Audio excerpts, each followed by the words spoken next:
Hello, my dear students. How are you all? I welcome you all back to your history class.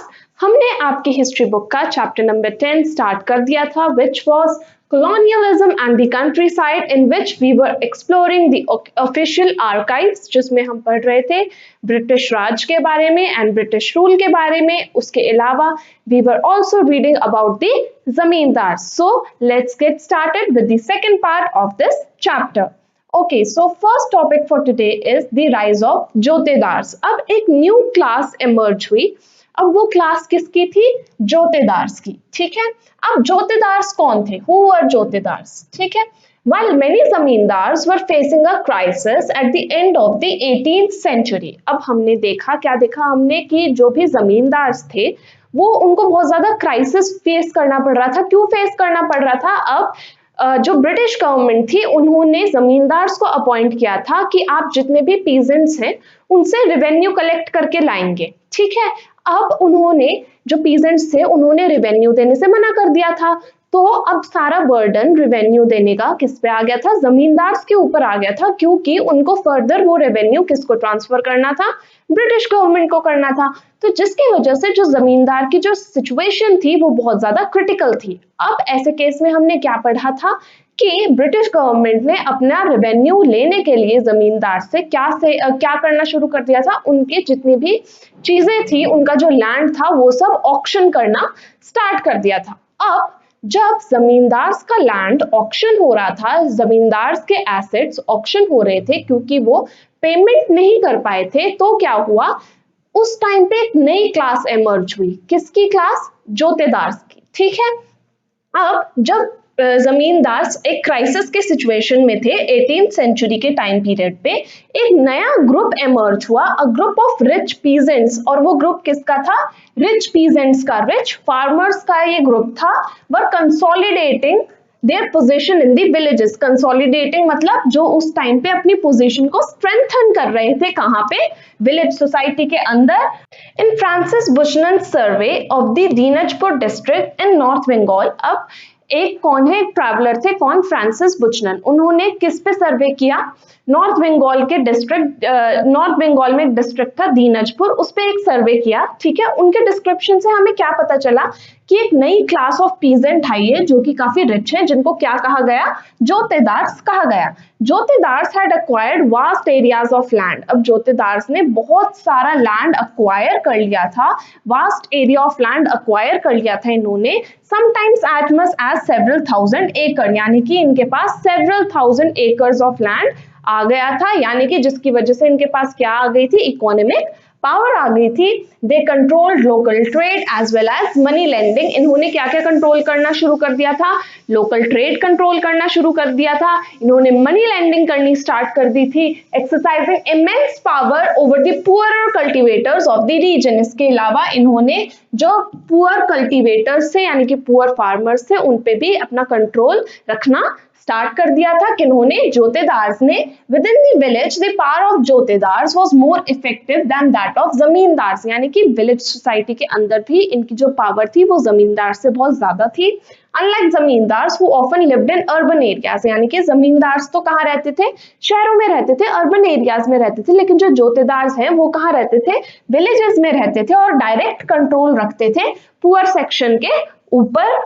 They fiercely resisted the efforts of zamindars to increase the जमा of the village. जब जमींदार्स ने क्या कोशिश करी कि वो village का जमा यानी कि जो टोटल उनको अमाउंट मिला सारे फार्मर्स से कलेक्ट करके उसको बढ़ाएं, तो जोतेदार्स ने इस चीज को, उनके इस एक्ट को रेजिस्ट किया था.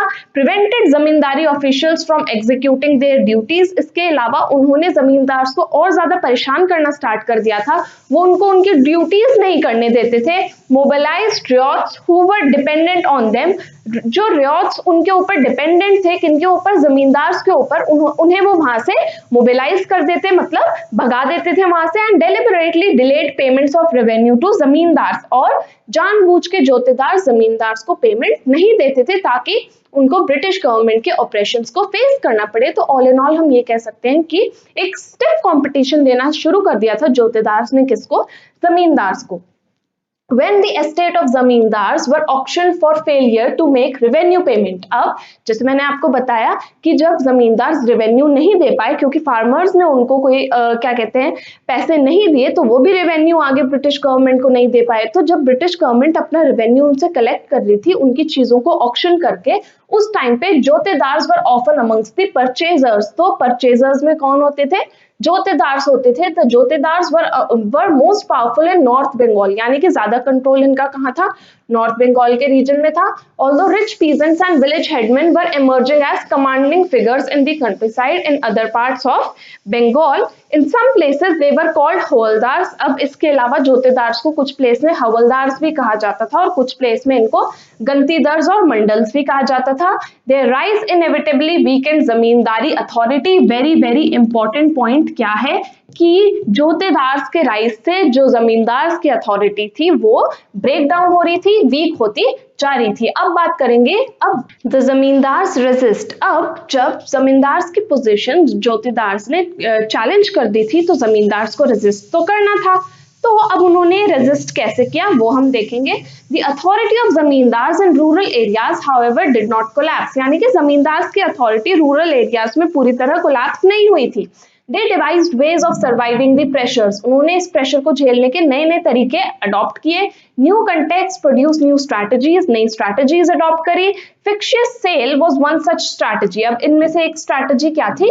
Fictitious cell. फिक्टिशियस सेल क्या था? It involved a series of manoeuvres. Manoeuvres यानी कि अ सीरीज ऑफ मूवमेंट्स, यानी कि इन्होंने बहुत सारे मूवमेंट स्टार्ट कर दिए थे। किन्होंने?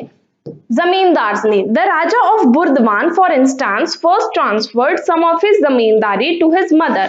अब एक एग्जांपल ले रहे हैं किसका? बुर्दवान के जो राजा थे उन्होंने क्या किया? उन्होंने अपनी प्रॉपर्टी का कुछ पार्ट किसको ट्रांसफर कर दिया? अपनी मदर को। Since the company had decreed that the property of women would not be taken. अब जो ईस्ट इंडिया कंपनी है उन्होंने क्या डिक्लेयर कर दिया था कि सिर्फ मेल्स की जो प्रॉपर्टी है जो उनके पास एक्सेस में है उनको कन्फिस्केट करेंगे, वुमेन से उनकी प्रॉपर्टी नहीं लेंगे, क्योंकि उस टाइम पे वुमेन को तो वैसे ही प्रॉपर्टी में इतना राइट नहीं होता था। तो अब उन्होंने क्या स्टार्ट कर दिया था? बेनामी ट्रांसफर स्टार्ट कर दिए थे। और इस बेनामी ट्रांसफर के अंडर उन्होंने जो लैंड था मेल्स ने घर की जितनी भी वुमेन होती थी उनके नाम करना स्टार्ट कर दिया था। Then as second move his agents manipulated the auction. अब उसके बाद क्या हुआ? जितने भी एजेंट्स होते थे, किसके? जमींदार्स के जो एजेंट्स होते थे उन्होंने ऑक्शंस को मैनिपुलेट करना, मोल्ड करना स्टार्ट कर दिया था अपने तरीके से। The revenue demand of the company was deliberately withheld, यानी कि जमींदार्स ने जानबूझ के कंपनी का रेवेन्यू रोक के रखा। The unpaid balances were allowed to accumulate, यानी कि जो अनपेड बैलेंस था उसको और ज्यादा पाइल अप होने दिया उन्होंने। When a part of estate was auctioned, अब जब एस्टेट का कोई पार्ट ऑक्शन होता था, the जमींदार men brought the property। अब वो क्या करते थे? प्रॉपर्टी को खरीद लेते थे outbidding other purchasers से ज्यादा पैसे देके। Subsequently they refused to pay up the purchase money, और उसके बाद वो क्या करते थे? अब खरीद लेते थे ऑक्शन में से कोई भी लैंड जो सेल आउट हो रहा होता था और फिर उसके पैसे देने से मना कर देते थे, so that the estate had to be resold, ताकि दोबारा से ऑक्शन कंडक्ट करना पड़े। किसको? ब्रिटिश गवर्नमेंट को। बेसिकली उन्होंने ये डिसाइड कर लिया था कि हम ब्रिटिश गवर्नमेंट को बहुत ज्यादा परेशान करने वाले हैं। Once again it was bought by the zamindars agents. फिर से एक बार क्या होता था? ऑक्शन दोबारा होता था। दोबारा ऑक्शन जब होता था तो फिर से जमींदार्स के एजेंट्स लैंड को खरीद लेते थे और फिर से वो परचेज मनी देने से मना कर देते थे। And once again there was an auction, और फिर से दोबारा ऑक्शन कराना पड़ता था। यानी कि उन्होंने जानबूझ कर deliberately they started troubling the British government. Moving forward, such transactions happen on a grand scale। अब ये जो transactions हो रहे थे ये बहुत ज्यादा grand scale पे हो रहे थे। 1793 का से लेके 1801 का जो टाइम पीरियड था उसमें 4 बिग जमींदार बंगाल के इंक्लूडिंग बुर्दवान मेड बेनामी परचेजेस, यानी कि बंगाल और बुर्दवान के जो क्या थे जमींदार थे उन्होंने बेनामी परचेजेस करना स्टार्ट कर दिया, यानी कि अपने फैमिली मेंबर्स के नेम पे वो लैंड को लेने लगे थे। That collectively yielded as much as ₹30 lakh. There were other ways in which zamindari circumvented displacement when people from outside the zamindari brought an estate. अब कई बार ऐसा क्या होता था कि जमींदार उस ऑक्शन में लैंड नहीं खरीद पाते थे और वो लैंड किसी और के पास चला जाता था। तो ऐसी सिचुएशन में जमींदार क्या करते थे, they could not always take possession, तो उनको पोजेशन नहीं मिल पाती थी। तब वो क्या करते थे, उस टाइम पे जो जमींदार के एजेंट्स होते थे would be attacked by the lathiyals of the former zamindar, यानी कि अब जो नया जमींदार बनता था उसको अटैक करते थे किसके लोग, फॉर्मर जमींदार के, यानी कि पिछले जमींदार के जिसकी एस्टेट सेल हुई थी। Sometimes even the riots resisted the entry of outsider. इसके अलावा जो riots थे वो outsiders की एंट्री रोकते थे उस ऑक्शन में ताकि कोई बाहर वाला आके एस्टेट को ना खरीद ले। They felt bound to their own जमींदार through a sense of loyalty, यानी कि अब ये जो एजेंट्स होते थे ये क्या फील करते थे, a sense of loyalty feel करते थे किसके टूवर्ड्स, अपने जो जमींदार होते थे उनके towards, and perceived him as a figure of authority, और जमींदार को कैसे देखते थे, as a figure of authority उसको देखते थे, एंड देमसेल्व्स एज हिज प्रजा, और खुद को क्या समझते थे, उसकी प्रजा, उसके सब्जेक्ट समझते थे। The sale of zamindari disturb their sense of identity. अब जब जमींदार का लैंड सेल हो रहा था तो अब जमींदार इतना ज्यादा पावरफुल क्यों महसूस करते थे, क्योंकि उनके पास लैंड था इसीलिए तो इतना ज्यादा पावरफुल महसूस करते थे। और जब उनका लैंड ही सेल आउट हो रहा था तो उनको क्या लग रहा था कि हमसे हमारी जो सेंस ऑफ अथॉरिटी है वो भी कोई छीन रहा है। देयर प्राइड, यानी कि उनकी जो इज्जत है वो जा रही है। द जमींदार therefore were not easily displaced, इसलिए उन्होंने सोच लिया था कि हम इतनी इजीली डिस्प्लेस नहीं होंगे।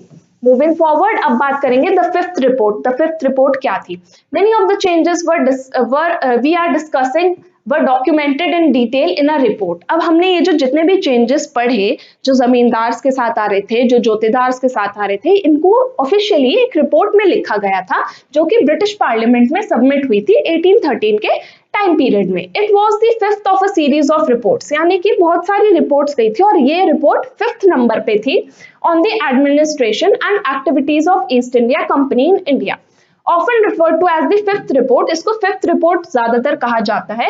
It ran into 1002 pages। अब ये कितने पेजेस की थी, 1002 पेजेस की, जिसमें से 800 पेजेस में अपेंडिक्स थे that reproduce petitions of जमींदार। 800 पेजेस में तो जो पेटिशन थी जमींदार ने जो फाइल करी थी वही लिखी हुई थी, और रियॉट्स की पिटिशंस थी, reports of collectors from different districts, statistical tables. इसके अलावा और क्या था इसमें, अलग अलग कलेक्टर्स ने जो अलग अलग डिस्ट्रिक्ट से रिपोर्ट कलेक्ट करी वो थी, स्टैटिकल टेबल्स थे रेवेन्यू से रिलेटेड, नोट्स थे रेवेन्यू से रिलेटेड, और जुडिशियल एडमिनिस्ट्रेशन से रिलेटेड भी इसमें सब कुछ गिवन था इस रिपोर्ट के अंदर। The fifth report was one such report that became the basis of intense parliamentary debate, यानी कि फिफ्थ रिपोर्ट पे बहुत ज्यादा डिबेट हुई पार्लियामेंट के अंदर on the nature of East India Company's rule in India, यानी कि डिबेट किस पे हुई कि किस तरीके से जो ईस्ट इंडिया कंपनी है वो इंडिया को रूल करने की कोशिश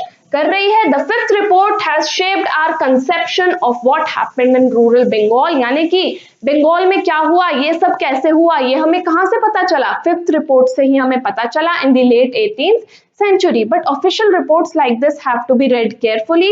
ऐसे रिपोर्ट्स को बहुत केयरफुली पढ़ना पड़ता है, बहुत केयरफुली समझना पड़ता है, और जो हमारे रिसर्चर्स हैं वो उनसे क्या पता चलता है कि जो भी आर्ग्यूमेंट या फिर एविडेंस दी गई है फिफ्थ रिपोर्ट में उसको इतने अच्छे से हम एक्सेप्ट नहीं कर सकते कि हम ये नहीं कह सकते कि वो 100% करेक्ट है। The fifth report exaggerated the collapse of traditional zamindari power. Exaggerated मतलब बहुत ज्यादा बढ़ा चढ़ा के इसमें लिखा गया है जमींदारी पावर के कोलैप्स के बारे में, as also overestimated the scale of which zamindars were losing their land। और इसके अलावा हमने जो पढ़ा कि जमींदार का जो लैंड था वो कन्फिस्केट हो रहा था, तो इस चीज को भी बहुत ज्यादा एग्जैजरेट किया गया है। ऐसा लिखा गया है कि बहुत लार्ज अमाउंट्स में जो जमींदार थे वो अपना लैंड लूज कर रहे थे। And with this we come to an end of our today's session. I hope आपने हमारा आज का सेशन एंजॉय किया होगा। लर्न करो के प्रीमियम सब्सक्रिप्शन में आपको मिलती है live classes from any time anywhere. आप कहीं से भी हमारी लाइव क्लासेस एंजॉय कर सकते हैं। उसी के साथ साथ आपको सारा स्टडी मटेरियल पीडीएफ के फॉर्मेट में अवेलेबल करवा दिया जाता है, तो आपको नोट्स की टेंशन लेने की बिल्कुल भी जरूरत नहीं है। उसी के साथ साथ अगर आपको अकेले पढ़ने में बोरिंग या मोनोटोनस फील होता है then don't you worry, because हमारे यहाँ हम आपको एक पीयर ग्रुप में एनरोल कर देंगे जहाँ पर आप अपने दोस्तों के साथ बैठकर आराम से पढ़ाई कर सकते हैं। हमारा जो ऑफिशियल ऐप है लर्न करो द लाइव लर्निंग ऐप, उसको डाउनलोड कीजिए, हमें टेलीग्राम पर भी ज्वाइन कीजिए, दोनों के लिंक डिस्क्रिप्शन बॉक्स में गिवन है। इसी के साथ इस चैप्टर का पार्ट 2 यहीं पे एंड होता है। इसके नेक्स्ट पार्ट में हम पढ़ेंगे हो एंड प्लो के बारे में। And now I shall see you in the next class, till then take care, bye bye.